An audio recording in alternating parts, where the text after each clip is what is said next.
नहीं पूरा सब छू छाके हटे जाला हमके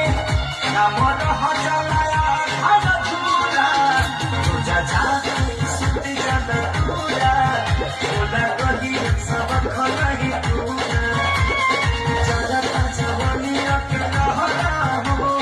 लागता निकल जाई बहरा हो समय नहीं छोड़ा सैया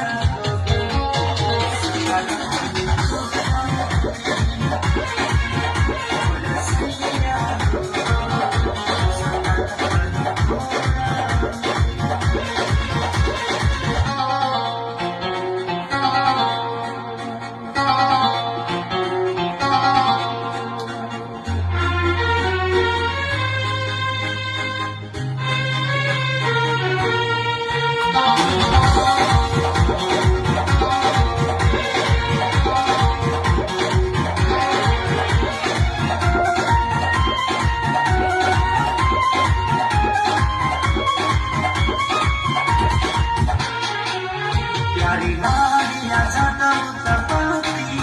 तुमसे के बारे सुन सामने हाथी कमी देखा था मुझे आशीष के पानी घूमे में हर के जाती प्यारी